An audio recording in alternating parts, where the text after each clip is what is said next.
ஒரு பேசிக்கான Samsung mobile யூஸரா இருக்க நீங்க இந்த டிப்ஸ் அண்ட் ட்ரிக்ஸ் எல்லாமே கத்துக்கணும் அப்படிங்கிறது என்னோட ஆசை. ஸோ அதுக்காக தான் இந்த வீடியோ மேக் பண்ணியிருக்கேன்னு சொல்லலாம். வாங்க வீடியோக்குள்ள போலாம். இங்க ரொம்ப சிம்பிளான ட்ரிக்ஸ் தான் சொல்லி தருப்பேன். ஹை லெவலே இல்லை, ஆனால் இந்த பேஸ் லெவலையாவது நீங்க கத்துக்கிட்டா மட்டும் தான் சாம்சங் ஓரளவுக்காவது நீங்க ஹேண்டில் பண்ண முடியும். வாங்க வீடியோக்குள்ள போகலாம்.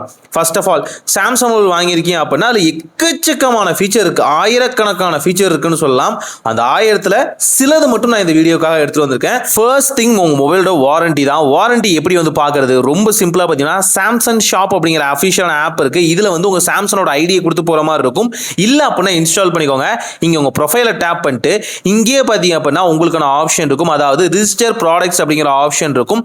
இங்கே டேப் பண்ணி பாட்டம்லேயே பார்த்தீங்கன்னா டிவைஸ் இன்ஃபோ அப்படிங்கிற ஆப்ஷன் இருக்கும். அதை டேப் பண்ணாலே போதுமானது. எத்தனை வருஷம் வாரண்டி இருக்கு, எத்தனை நாள் வாரண்டி இருக்கு அப்படின்னு தெளிவாக சொல்லிடும். ஆரம்பிச்சதுல இருந்து ஒரு வருஷம், அதாவது நான் வந்து 17ஆம் தேதி 7வது மாசம் 2026 அப்போ இதை ஆக்டிவேட் பண்ணியிருக்கேன். ஸோ 1 இயர் வரைக்கும் 365 நாள் வரைக்கும் எனக்கு இந்த வாரண்டி வந்து கவர் ஆகும் சொல்லலாம். இதே மாதிரி மற்ற டிவைஸ்க்கும் நீங்க செக் பண்ணிக்க முடியும். இது ஃபர்ஸ்ட் ஆஃப் ஆல் பாயிண்ட். ஏன்னு பார்த்தீங்கன்னா சில நேரங்களில் ப்ரீ ஆக்டிவேட்டடாகவே டிவைஸ் வருது. ஸோ அதனால 1 இயர் வாரண்டி இருக்கான்னு செக் பண்ணிக்கோங்க. ரெண்டாவது பார்க்க போகிறது பார்த்தீங்கன்னா செட்டிங்குள்ள தான். செட்டிங்குள்ள பார்த்தீங்கன்னா அங்கேயே உங்களுக்கான சேஃப்டி அண்ட் எமர்ஜென்சி அப்படிங்கிற ஆப்ஷன் இருக்கும். இங்கே பார்த்தீங்கன்னா எமர்ஜென்சி SOS அப்படிங்கிற ஆப்ஷன் இருக்கும். இதை டேப் பண்ணுங்க. இங்க பவர் பட்டனை 3 டைம் வந்து லாங் பிரஸ் பண்ணும் போதே பார்த்தீங்கன்னா ஆட்டோமேட்டிக்கா SOS மாதிரி மெசேஜ் வந்து போற மாதிரி வச்சுக்கலாம். இது மெசேஜா வேணுமா, லொகேஷனை ஷேர் பண்ணுமா, எந்த ஸ்பெசிபிக் கான்டாக்ட்டுக்கு வந்து உங்க போகலாம் அப்படிங்கறது நீங்க ஆட் பண்ணி வச்சுக்கலாம். இதை முழுக்க கஸ்டமைஸ் பண்ணி வச்சுக்கோங்க. ஸோ கண்டிப்பா ஒரு ஆபத்தான நேரங்களில் யூஸ்ஃபுல்லாக இருக்கும். அதுக்கு அடுத்து பார்த்தீங்கன்னா சர்க்கிள் அலர்ட் அப்படிங்கிற ஆப்ஷன் இருக்கும். இந்த சர்க்கிள் அலர்ட்டும் பார்த்தீங்க அப்படின்னா நேச்சுரல் கலாமிட்டிஸ், ஏதாவது சின்ன சின்ன பாதைகளில் வந்து பிரச்சனை இருக்கு அப்படின்னா ஆட்டோமேட்டிக்கா பார்த்தீங்கன்னா உங்களை அலர்ட் பண்ணும். ஆட்டோமேட்டிக்கா வைப்ரேஷன் வந்து எனேபிள் ஆகும். அதே இடத்துல ஒரு சின்ன வந்து எமர்ஜென்சிக்கான வார்னிங்கும் கொடுக்கும் சொல்லலாம். இது அந்த பவுண்டரியில பார்த்தீங்கன்னா அது ஒரு சுற்று வட்டாரத்தை வந்து இது மாதிரி அலர்ட் வந்து கொடுத்துருக்காங்க அப்படின்னா உங்களை போக விடாம தவிர்த்துரும் சொல்லலாம். இதே மாதிரி தான் பார்த்தீங்கன்னா எர்த்குயிக் அலர்ட்ஸும், இந்த எர்த்குயிக் அலர்ட்ஸுமே பார்த்தீங்கன்னா உங்களுக்கு வந்து போறதும் சொல்லலாம்.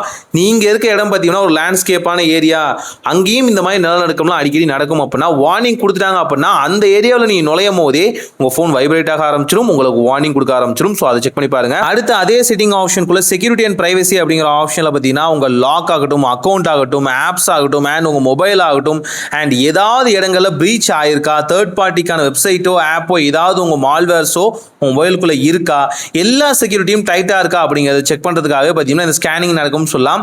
இது சாம்சங்கோட 100% ஸ்கேனிங் சொல்லலாம். ஏதாவது தட்டுப்பட்டுச்சு அப்படின்னா ஆட்டோமேட்டிக்கா ஷோ ஆயிரும். அந்த இடத்த மட்டும் நீங்க ஃபிக்ஸ் பண்ற மாதிரி இருக்கும். ஸோ யாராவது வேண்டாத பைப்புல ஏதாவது பண்ணிச்சுன்னா கூட கண்டிப்பா ஈஸியா வந்து கண்டுபிடிச்சிடலாம். ஸோ 6 இயர்ஸ்க்கான OS அப்டேட் இருக்கும் போது ஒரு 6 வருஷம் எந்த பிரச்சனையுமே இல்லாமல் நிம்மதியா அந்த போனை பத்திரமா வச்சிருக்கலாம். தென் அடுத்த அப்டேட் பேட்டரிக்குள்ள தான்.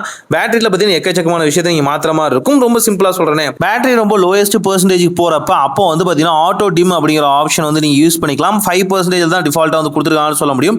இதே மாதிரி உங்க பேட்டரி ஓவர் சார்ஜ் ஆகக்கூடாதுன்னு நினைச்சீங்க அப்படின்னா பேட்டரி ப்ரொடெக்ட் அப்படிங்கிற ஆப்ஷன் எனேபிள் பண்ணிக்கலாம். அதையே லாங் பிரஸ் பண்ணீங்க அப்படின்னா அங்கே உங்களுக்கான இன்னும் மல்டிபிளான ஃபீச்சர் இருக்குன்னு சொல்லலாம். யாரும் இன்டெப்தா போனதில்ல. இங்கே மேக்ஸிமம் அப்படிங்கிற ஆப்ஷன் இருக்கும். இதை டேப் பண்ணுங்க. இதை டேப் பண்ணிட்டு பாட்டம்ல பார்த்தீங்கன்னா எந்த அளவுக்கு ரெஸ்ட்ரிக்ட் பண்ணிக்க முடியும் சார்ஜிங்கோட லிமிட்டை அப்படி நீங்க செட் பண்ணிக்கலாம். அதாவது ஃபுல் சார்ஜ் பண்றீங்க நைட்ல அப்படின்னா அப்பதான் பேட்டரிக்கு ப்ராப்ளம் வரும்னு சொல்லலாம். அதை நீங்க ஒரு 80% ஸ்டாண்டர்டா மெயின்டைன் பண்ணி அதை அந்த பெர்சன்டேஜ்குள்ளே ஸ்டாப் பண்ணி வைக்க முடியும்.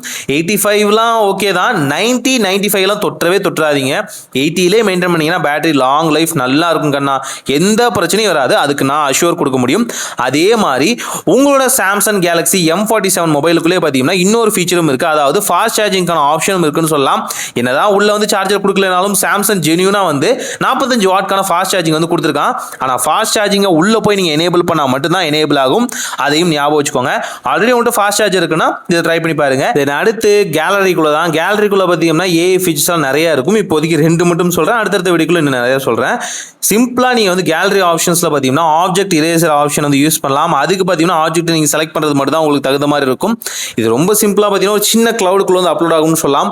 அது முடிஞ்சதுக்கு அப்புறம் நீங்க எந்த விஷயத்தை இரேஸ் பண்ண நினைக்கிறீங்களோ அதை ஜஸ்ட் லாங் பிரஸ் பண்றது மூலியமாவோ இல்ல சுத்தி கட்டம் கட்டுறது மூலியமாவோ ஒரு மார்க் மாதிரி கொடுத்துட்டீங்கன்னா போதும். அதை மட்டுமே அழகா ட்ரேஸ் பண்ணி அதை மட்டுமே அழகா வந்து ரிமூவ் பண்ணிரும் சொல்லலாம். இரேஸ் அப்படிங்கிற ஆப்ஷனை கொடுத்தோன்னே ஆட்டோமேட்டிக்கா காஞ்சி காணாம போயிடும். ரொம்ப பெர்ஃபெக்ட்டா இரேஸ் பண்ணுமான்னு கேட்டீங்கன்னா இல்ல. ஆனா அதுக்குன்னு ரொம்ப மொக்கையா இரேஸ் பண்ணுமானா இல்ல. ரொம்ப ஓரளவுக்கு பூசியும் பூசாமலும் அழகா வந்து இரேஸ் பண்ணிரும் சொல்லலாம். இதே மாதிரி பார்த்தீங்கன்னா இன்னொரு ஃபீச்சரும் இருக்கு. ரீமாஸ்டர் அப்படிங்கிற ஆப்ஷனை யூஸ் பண்ணி பார்த்தீங்கன்னா அழகா வந்து உங்களோட நார்மல் நார்மல் ஃபோட்டோஸை ரொம்ப கொஞ்சம் பிளரியாக இருக்க ஃபோட்டோஸ் எல்லாமே ஹெச்டி குவாலிட்டிக்கு கன்வெர்ட் பண்ணுறதுக்கான ஆப்ஷன் வந்து கொடுத்துருக்கான்னு சொல்ல முடியும். இது ஹெச்டின்னு நம்ம சொல்ல முடியாது, ஸ்டாண்டர்ட் குவாலிட்டியில் நல்லாவே மாற்றுதுன்னு சொல்லலாம். இதே நம்ம வந்து ரெமிடி மற்ற அப்ளிகேஷன்லாம் போடும் போது குறிப்பிட்ட பாயிண்ட் கொடுப்பாங்க, அதுலேருந்து தான் பார்த்தீங்கன்னா நம்ம யூஸ் பண்ணுற மாதிரி இருக்கும். அது மட்டும் இல்லாமல் 4 ஃபோட்டோ 5 ஃபோட்டோ தான் அதிகபட்சம் பார்த்தீங்கன்னா ஹை குவாலிட்டிக்கு மாற்ற முடியும். அதுக்கு மேலே அந்த டேக்கான கிரெடிட் வந்து முடிஞ்சிடும். ஆனால் இங்கே அன்லிமிட்டடாக இருக்கனால எவ்வளோ வேணுமோ அவ்வளோ வந்து ஈஸியாக பார்த்தீங்கன்னா நீங்கள் வந்து ரீமாஸ்டர் பண்ணிக்கலாம். ஸோ அதே மாதிரி ஸ்டூடியோ அப்படிங்கிற ஆப்ஷனும் இருக்குன்னு சொல்லலாம். இது ஸ்டூடியோ அப்படிங்கிற ஆப்ஷன் முழுக்க வீடியோ எடிட்டர்ஸ்க்காகவே வந்து கொடுத்துருக்கான்னு சொல்ல முடியும். நல்லா இருக்கும், தேவைப்பட்டவங்க ட்ரை பண்ணி பாருங்க. இதை பற்றி இன்டெப்த்தாக இன்னொரு வீடியோ நான் போடுறேன். இப்போதைக்கு சிம்பிளாக பேசிக்காக உள்ள என்ன பண்ண முடியும்னு சொல்கிறேன். ஒரு வீடியோன்னு சூஸ் பண்ணீங்க அப்படின்னா அது வந்து எடிட் பண்ணுறது, ட்ரிம் பண்ணுறது, கட் பண்ணுறது, மேலே வந்து second layer, third layer, fourth layer add பண்ணுறது, அண்ட் கூடவே பார்த்தீங்கன்னா வாய்ஸ் ஓவர் கொடுக்கறது, இன்னும் பல விஷயங்கள் உங்களால் வந்து பண்ணிக்க முடியும். இங்கே ஸ்டிக்கருக்கான ஆப்ஷன்ஸ் பல விஷயங்கள் வந்து இன்பில்ட்டாக வந்து கொடுத்துருப்பாங்கன்னு சொல்ல முடியும். கூடவே பார்த்தீங்க அப்படின்னா உங்களுக்கான மியூசிக்கான ஆப்ஷன்ஸ், சின்ன ட்ராக்ஸ், சவுண்ட்ஸ் எல்லாமே கொடுத்துருப்பாங்க. எல்லாமே ப்ரீ இன்ஸ்டாலாம் வராது. எது தேவையோ ப்ளே பண்ணி நீங்கள் இன்ஸ்டால் பண்ணிக்கிற மாதிரி இருக்கும். ஓரளவுக்கு டீசென்டான குவாலிட்டியில் வந்து உங்களுக்கு கிடைக்கும் சொல்லலாம். இந்த ஸ்டூடியோ அப்படிங்கிற ஆப்ஷன் ஆப்பாவுமே அவைலபிளாக இருக்குன்னு சொல்லலாம், இன்பில்ட்டான ஆப் வெர்ஷன்லேயே. பட் இருந்தாலும் கேலரிக்குள்ள வந்து நீங்கள் ஆக்சஸ் பண்ண முடியும் அப்படிங்கிறத தெரிஞ்சுக்கோங்க. கண்டிப்பாக யூஸ்ஃபுல்லாக இருக்கும். நிறைய ஃபீச்சர்ஸ் பார்த்தீங்கன்னா இதை வந்து அடுத்தடுத்து வரும்போது நான் ஃபுல் வீடியோ போடுறேன்.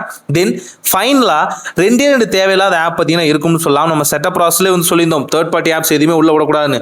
அதையும் மீறி 2 ஆப்ஸ் வந்து வரும்னு சொல்லலாம். வேறு எதுவுமே இல்லை, ட்ரூ காலரு, தென் பார்த்தீங்கன்னா நமக்கான ஸ்னாப் சாட்னு சொல்லலாம். இது ரெண்டையுமே கிளியர் கேட்சி, கிளியர் ஸ்டோரேஜ் கொடுத்துட்டு அப்படியே வந்து அன்இன்ஸ்டால் பண்ணிடுங்க. முழுக்க இது ரெண்டுமே தேவையில்லாது. இது ரெண்டுமே பேக்ரவுண்டில் வந்து டேட்டாவை வந்து குடிக்கக்கூடியது. இந்த ரெண்டுமே பார்த்தீங்க அப்படின்னா உங்களோட ப்ரைவசிக்கு மிகப்பெரிய ஒரு பிரச்சனையாக இருக்கக்கூடியது. ஸோ ரெண்டையுமே ரிமூவ் பண்ணி அன்இன்ஸ்டால் பண்ணிடுங்க. அது உங்களோட சாம்சங் கேலக்ஸி M47க்கு பெட்டரான ஒரு லுக்கை வந்து கொடுக்கும். மொபைல் இன்னும் ஃபாஸ்ட்டாக இருக்கும். இது பேக்ரவுண்டில் ரன் பண்ணுறதுனால தான் மற்ற ஆப்ஸை வந்து ரன் பண்ண விடாமல் தடுத்துக்கிட்டு இருக்குன்னு சொல்லலாம். மக்களே, எனக்கு தெரிஞ்ச 8 விஷயங்களும் உங்களுக்கு இந்த வீடியோவில் சொல்லியிருக்கேன். 8-10 வந்துருச்சுன்னு நினைக்கிறேன். ஸோ முடிஞ்ச அளவுக்கு இந்த ஃபோனை சேஃப் அண்ட் செக்யூராக யூஸ் பண்ணுங்க. ஸோ எனக்கு தெரிஞ்சது இப்போது சொல்லியிருக்கேன். இன்னும் அட்வான்ஸ் ஃபீச்சர் அடுத்த வீடியோக்குள்ள சொல்கிறேன். சேனலை சப்ஸ்கிரைப் பண்ணிக்கோங்க. ஒரு நல்ல மட்டம் நடக்கட்டும்.